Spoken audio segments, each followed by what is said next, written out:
All right, so this is kind of some crazy stuff here. I pulled it back in immediately and went ahead and racked it, but this is an 18 F150. It's got the bigger rear end with the locking rear diff.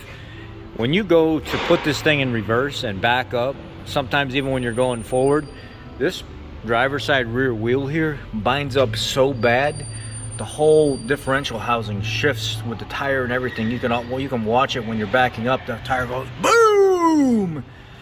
And sometimes it's really loud, sometimes it's always aggressive, but sometimes it's extremely loud, like something inside this assembly back here has snapped and it's catching at different rates. So I'm going to pull this all apart right now. You see I got the bolts and everything off of it. I'm going to go ahead and separate the cover and actually see what's going on.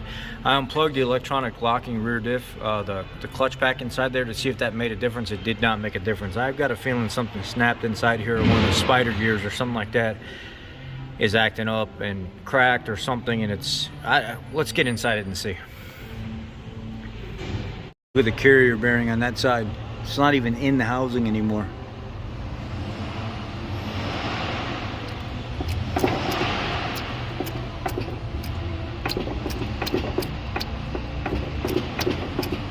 And over here, the electronic clutch, it moves up and down inside.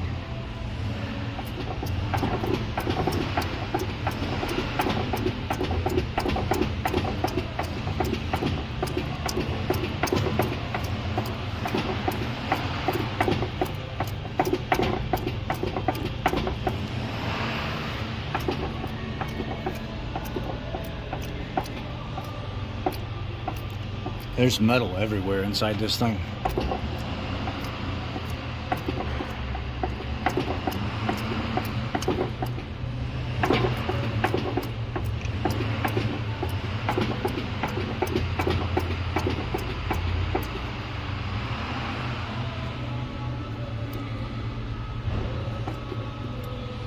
Even the spiders. Look at the spiders. They chirp when you go around a corner like they're trying to.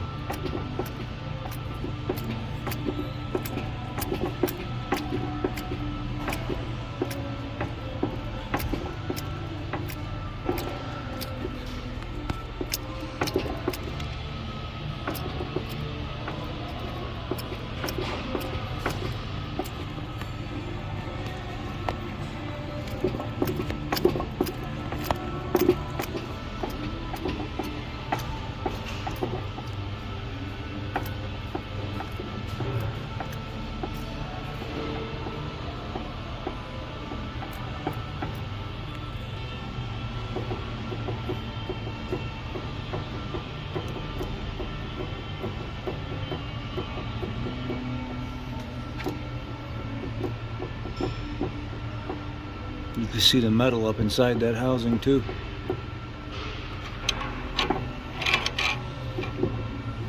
Same thing on this side.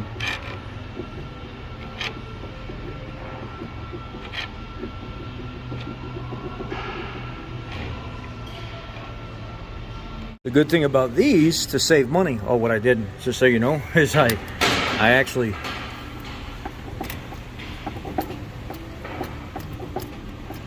pulled the cap so I can measure.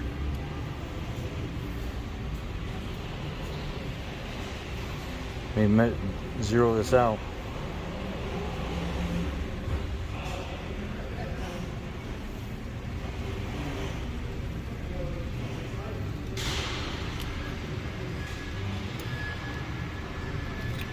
.75, 2.76. There we go. Now I'm in a comfortable position.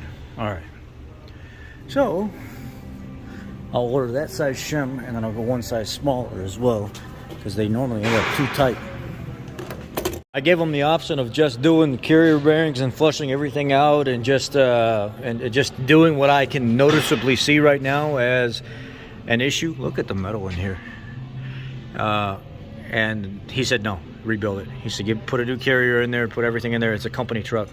I guess they use it every day to do bids and stuff like that. He said I'd rebuild it all, flush it all out, rebuild it all. So there we go. It's standard is 7.2 with an electronic locking, but it's also an hour to diagnose, remove everything, and when I have to come back in here to get these swollen lug nuts off of here, look like they're giving birth. I'm not sitting here doing that without getting paid. That ain't happening. So I said, look, I'm gonna have to add like another half hour to remove these lug nuts and stuff if you want me to do that while I'm there. And he said, yeah, just do it. It's a company truck, so do it. So now it has to sit here for 2 or 3 weeks while we try to get carrier bearings because they are on back order. Yep, sad, I know, but they've been that way for like 6 to 8 months now. So anyway, that's the first part of this video. I'll have something for you here in the future. I'm gonna go ahead and put this cap back on and get this baby outside.